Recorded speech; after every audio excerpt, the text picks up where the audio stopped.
Picture your team being able to map out the external attack surface as it grows and see the same attack vectors as a hacker does. Most tools out there do asset discovery, but stop there. Enter Detectify. It takes an inventory of exposed web assets and automates vulnerability testing for security misconfigurations, expiring subdomains, and risks in third-party software. Here's the cool part. They crowdsource payloads from leading ethical hackers. It finds bugs you actually want to fix and finds them in time. Start a free 2-week trial by visiting securityweekly.com/Detectify. Go hack yourself. Let's face it, cyber attackers have the advantage. Extra Hop is on a mission to help you take it back. Regain the upper hand with security that can't be undermined, outsmarted, or compromised. When you don't have to choose between protecting your business and moving it forward, that's security uncompromised. See how it works in the full product demo, free online at securityweekly.com/Extra Hop. CyberGRX brings a revolutionary approach to third-party cyber risk management. Using sophisticated data analytics, real-world attack scenarios, and real-time threat intelligence, CyberGRX provides a complete portfolio analysis of a company's third-party ecosystem, helping the world's leading businesses prioritize their risks and make smart decisions. Interested in learning more? Head over to securityweekly.com/CyberGRX and demo the world's biggest third-party exchange. All right. Welcome back to Enterprise Security Weekly. Do you have a specific guest or topic that you want us to cover in one of the shows? Submit your suggestions for guests by visiting securityweekly.com/guests and completing the form. We review suggestions on a regular basis and we'll reach out to you once they have been reviewed. We have a few webcasts even coming up soon. Join us February 16th to learn about validation techniques within applications. Then join us March 2nd to learn 5 things you can do to catch more bad guys. Finally, join us March 10th for an intro to KQL queries. With Darwin, we just had him on the show last week, I think. To register for these webcasts, visit securityweekly.com/webcasts. Don't forget to check out our library of on-demand webcasts, ones we've done in the past, and technical trainings at securityweekly.com/on-demand. All right, and now for the Enterprise Security Weekly news. You can check out the show notes for today on securityweekly.com/ESW260. All right, let's see what we got here. Any that you guys want to jump into first before I pick something? So I was actually thinking the first two look like they're almost in the same market space. There's a lot of concern about, getting everything secure and getting our arms around it. Although it seems like they want to put more money into Cerby, but Jiminy Christmas. Yeah, so we're seeing a lot of automation. It's interesting. I'm not sure either of these are something that would be okay. No, the first one, Cerby, is competing in the SOAR market. The second one, I don't think. I think is a different approach. Yeah. Yeah, they're talking about. I'm not sure what they're doing for automation, but talking about virtual CISO. So maybe they have like pre-built policies and incident response plans and stuff like that for you. I'm not sure. I'd like to take a closer look at the product. Is this the equivalent of go buy a CISO on Amazon? You'll have it covered. But yeah, it's interesting because we know virtual CISOs are really becoming very popular, and I don't know how. I don't know how it's going to scale. The demand is outstripping the supply for sure when it comes to experienced security folks. Like the salaries are nuts. Some of the salary numbers I've seen for CISOs. I think I saw somewhere like the median salary is north of $600K or something like that for a CISO in a large company. It's nuts. Yeah. Well, with a small, medium business, it might be, a much smaller number and maybe a free Starbucks card. Yeah, right. But I could see why they'd want virtual because they can't afford the big numbers and they want quality. But I don't know how well that's going to work, but I wish them well. So yeah, same. when it comes to security firms, what about you? You think that really Microsoft will go after Mandiant? Do you think that's for real, or is that just rumors? It's typically so. There's something that happens here. It happens more in the Israeli side of things, where rumors will get created as a negotiating tactic. Because once the story of somebody acquiring somebody else gets out in the public, that can shift negotiations. Because it creates interest in it. It allows them to kind of workshop the idea of the acquisition to see what the public response is going to be. So it's I'm not saying that that's what's happened here, but it's certainly a tactic that I have heard of in the past and I have seen used in the past to try and inflate the acquisition price. Usually from the company that's trying to get bought. Mandiant, I don't get the sense that they need an exit really bad. So it seems to me that this would be Microsoft initiating this and going after them. I mean, certainly everybody's got their number, and clearly Microsoft has the cash to meet pretty much any number, I guess. But they're certainly the more valuable side of the FireEye Mandiant coin. We saw FireEye get acquired off for, less than 2x revenue, like one of the smallest multiples I've seen for a security technology software company. Yeah, I'm reading this 1.2 billion and thinking, how could it be that small? But it worked. Is there an amount? That's for FireEye 1.2. Oh yeah. For them, I was going to say for Mandiant, it's going to be a lot more than FireEye, that for Mandiant. I should have been more. I should have been clearer. FireEye was a fire sale. Yeah. Yeah, it was. That's not original. I think I've made that joke before. It's okay. That wasn't with me, so it counts. Yeah. Going back to the first story there, that Cerby, we're seeing a resurgence of SOAR. There's actually a few more that I know of that are still in stealth that we're also going to see pop up in the SOAR space. And I think it's because generally they found SOAR is too heavy a lift. Like a lot of the SOAR platforms that are out there aren't so much products as they are development platforms. So if you really want to do cool stuff with a lot of these, you really need some Python developers. You need some detection engineers. You need some some automation. I don't know if automation engineer is a thing, if that's a title that's out there. But you need some people dedicated to making these automations work. And some of the newer ones I've seen are more like a Zapier, or like if this and that, almost have more of a consumer look to them, where it's a lot easier to use these products and to stitch them together and create these automations without having to do a lot of custom work. Because the SOAR product I've seen my guys in the SOC using, they're creating the automation. I mean, they've got one of the team members. We use the term evangelist anymore, but I mean, he just has been going to town, and everybody's now running to keep up with him, and it's a good thing. It's a good competition. But I can't imagine everybody's set up to do that kind of work. So there would definitely be a need where it's more the go to the freezer, get the box, to get a little more penetration, because we definitely need every help we can get to keep an eye on our adversaries trying to do stuff. Yeah. Yeah, and it's not that with the bigger mainstream SOARs, the Phantoms, the Domistos, which is now Cortex X SOAR, don't have simple use cases. Like there's playbooks out of the box that you can use. There's community source stuff. But in a lot of cases, like the one you're looking for, you'll realize the integration was built 3 years ago. It's broken. It doesn't work anymore. Or if you use it in a certain way, it doesn't work. So you can tell that, some of this stuff, some of these scripts were either rushed or they're not full featured. They were designed to do one use case for one company, and like you're going to have to extend it yourself or update it.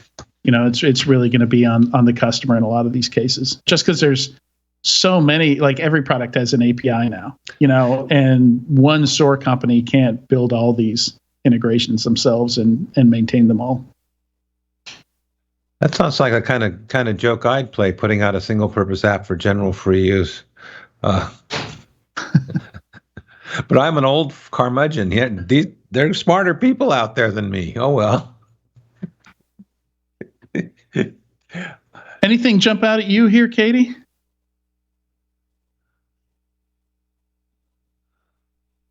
Too as well, because I think the way it's positioned in the press release, I'm not quite sure what they're getting at. The idea of a virtual CISO is not new. Virtual Right. CISOs targeting SMBs is not new, although they make the claim that the differentiator in the market is that the automation part is interesting, but that seems almost counterintuitive to the reason you'd want a CISO. Do you need a CISO to automate, or do you need automation for CISO tasks, or do you need a CISO to make higher level decisions, and then the people that work for that person do the tasks that could use automation? So it seems a little counterintuitive to me. So that one was a big question mark. I'd love to learn more about it, but from the way the press release was written, that leaves me scratching my head. Although in today's age, 3.5 million isn't groundbreaking money, so maybe that's why. Yeah, I mean, I would categorize this company differently. There's one statement in the press release that says the startup's vCISO platform provides organizations with a NIST-based assessment with security scores for specific threats.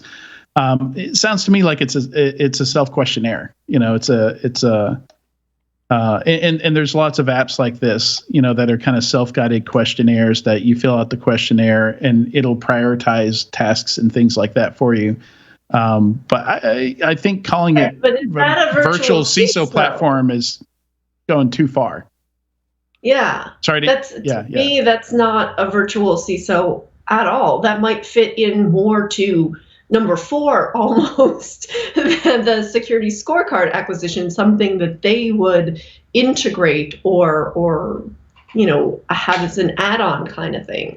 To me, virtual CISO is something very, very different. A CISO can't be an automated task junkie.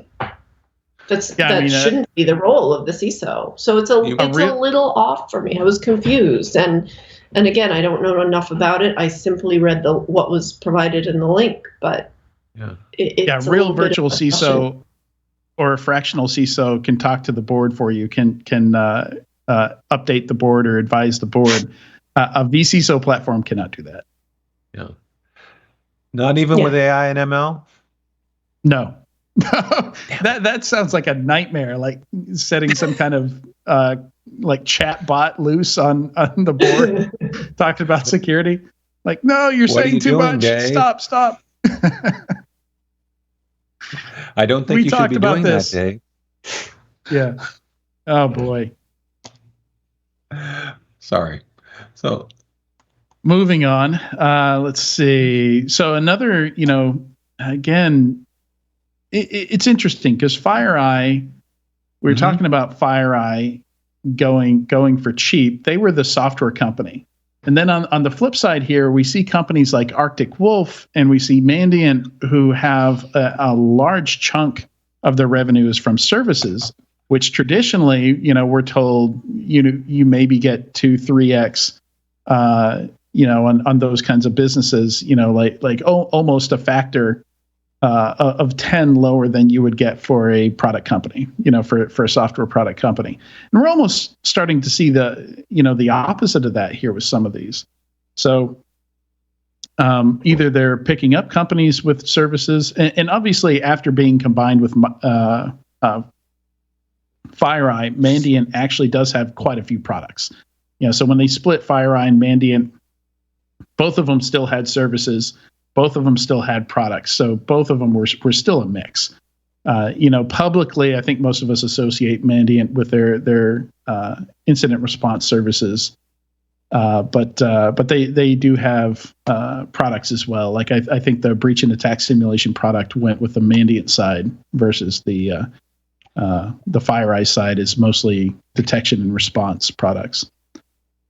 But yeah, number 4, SecurityScorecard acquired LIFARS, which is a DFIR firm from what I can tell, which I guess makes sense because they're probably selling to insurance companies a lot, and insurance companies have their kind of default go-to DFIR vendors. Like if you're going to cash in on your policy, you have to use our incident response team that's on our pre-approved list, right? Like that's a thing that insurance companies do.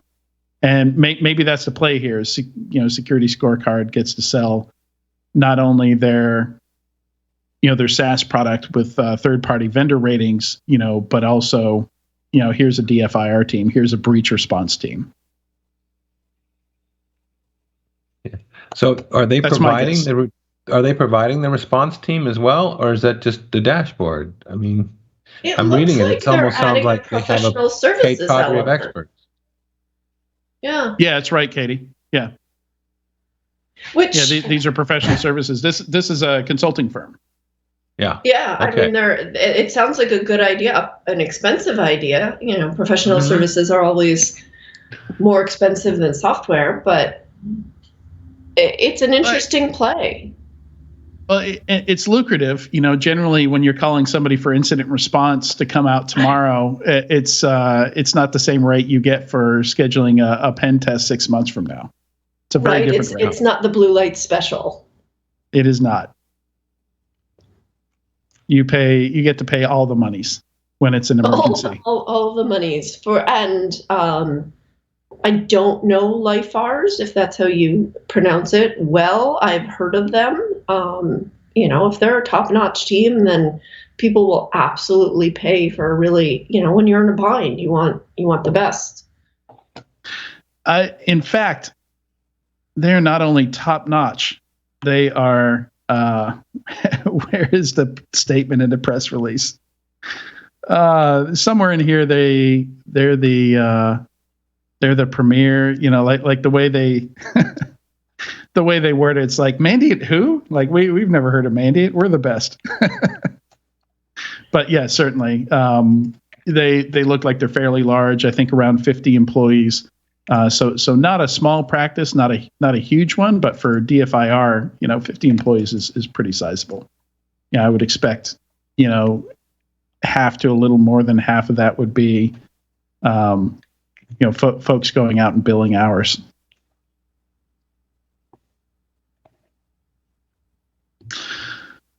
All right. Let's see. So there's actually Tyler Shields shared this tweet thread. Brad Arkin, who is the what's his title? The Chief Security and Trust Officer at Cisco. So basically, he's the CISO, but he's got that T in there, the trust piece in his role as well. He got to testify. I think it was yesterday. To the Senate Committee on Homeland Security and Governmental Affairs about Log4j. And it's a pretty entertaining thread. Like, it starts out with some humor, like his hotel bag check card number is 911, and then the cab meter was $6.66. And this is all before he gets to the Capitol to give his testimony. But yeah, you can watch the recording, and it's an interesting, really informative thread. It's maybe 16 to 20 tweets, and it's a good summary of what he goes over. But yeah, really interesting reading that paired with the Cyber Safety Review Board. So both of these very timely.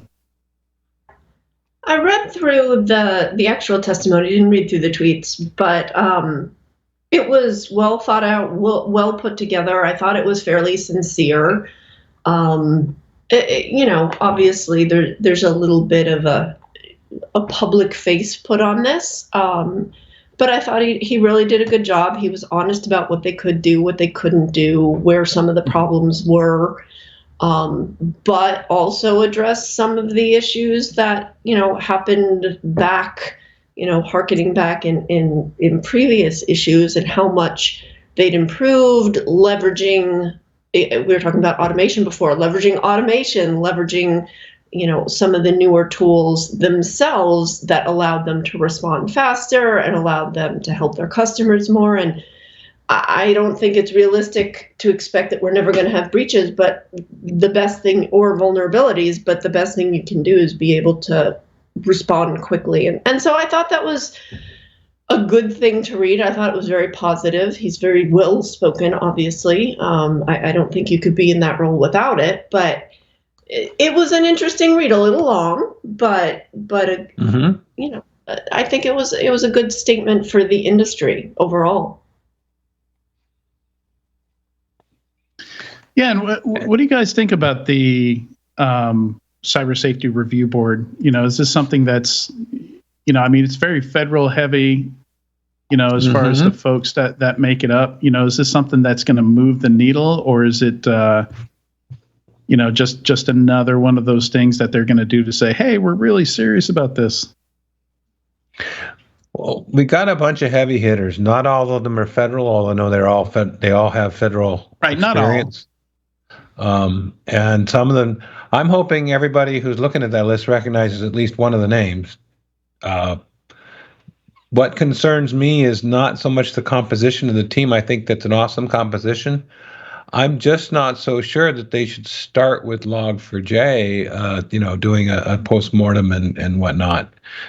That's not the number one. That is it's costing a fortune to deal with, but I don't know if I'd put that at the top of the things that are in the cyber.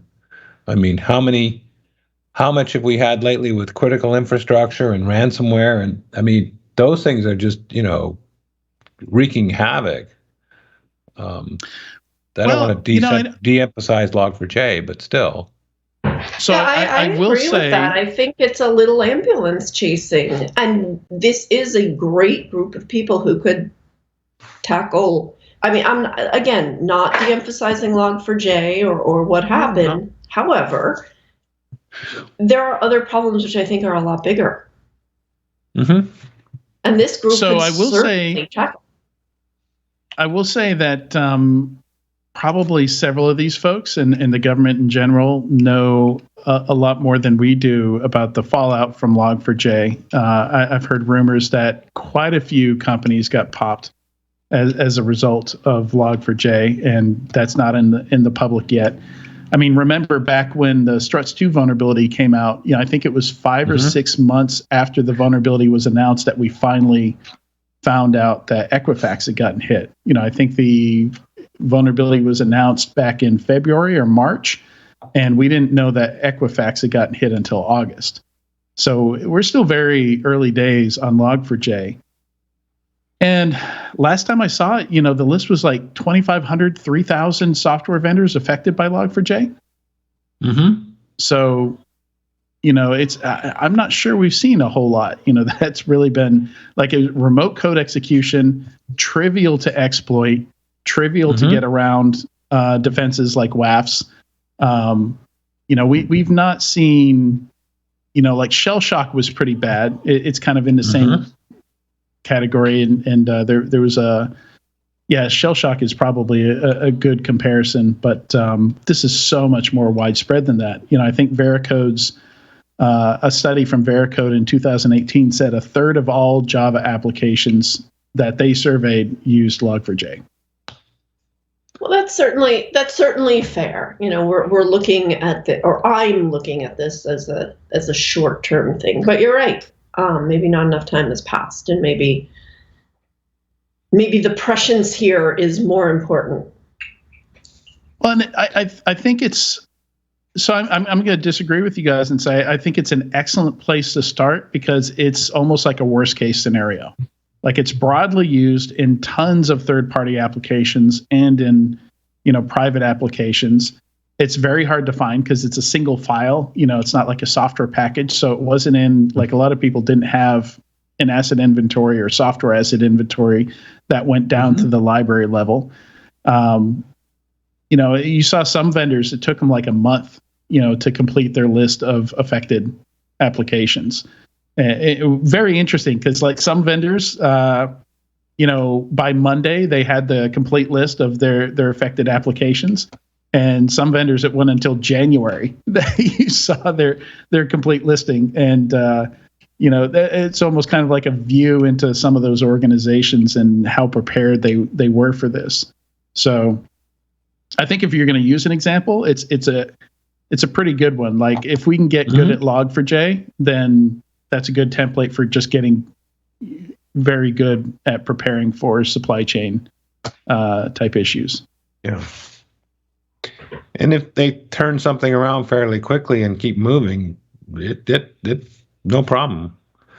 Yeah. And I haven't been elected chief man in charge or king for the day, so I don't get to pick. But I'm glad they're there. I mean, this is going to be. I want to see what they come up with.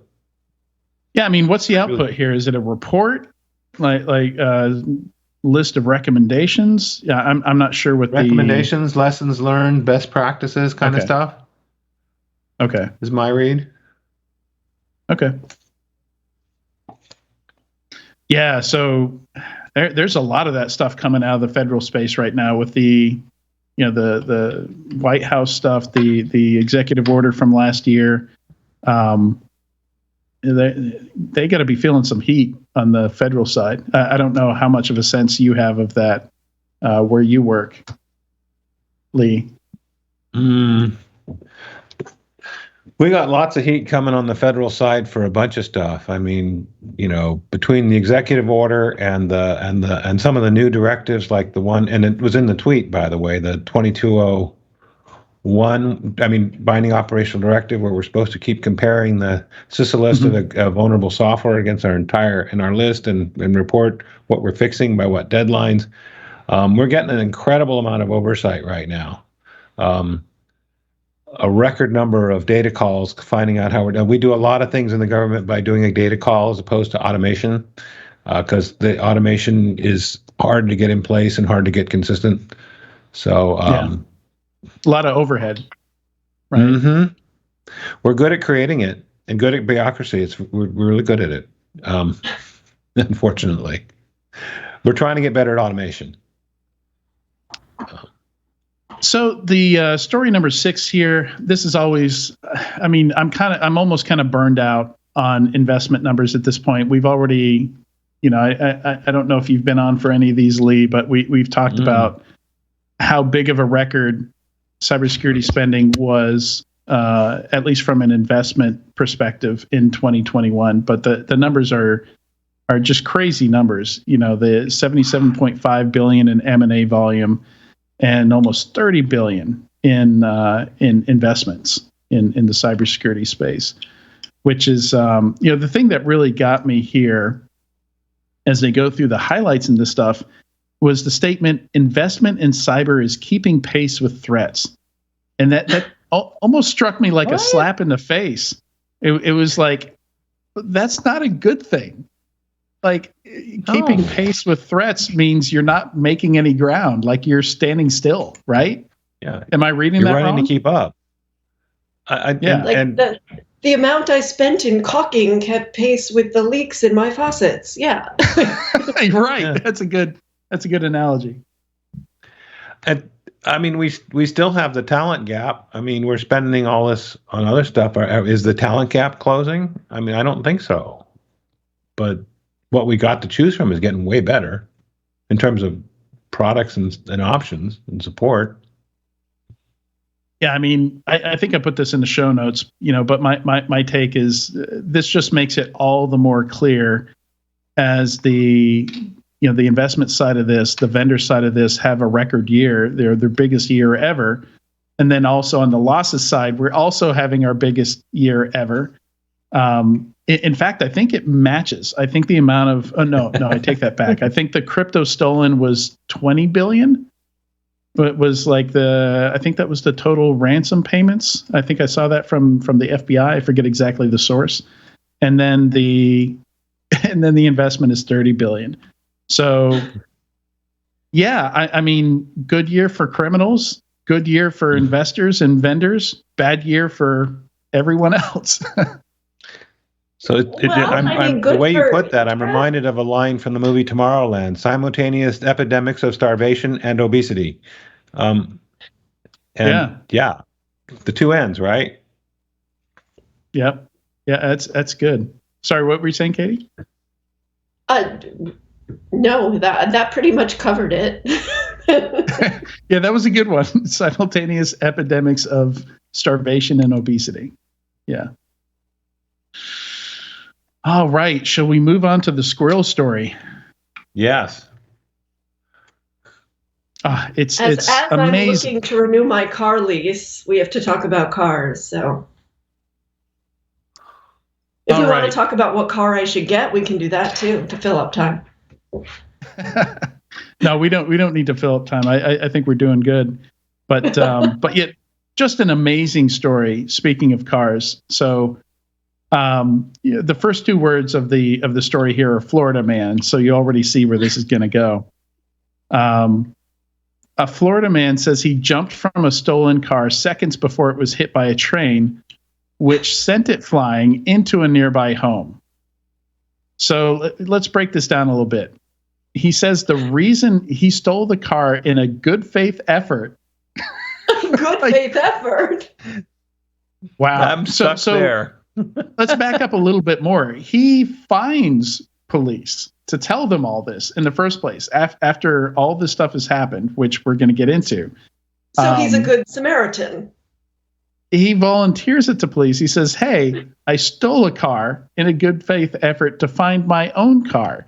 Not only did he not find his own car, he apparently parks it on a train track right in front of an oncoming train, flees the car. The car flies through the air, hits a house, thankfully doesn't kill anybody, obviously wakes up the occupants of the house.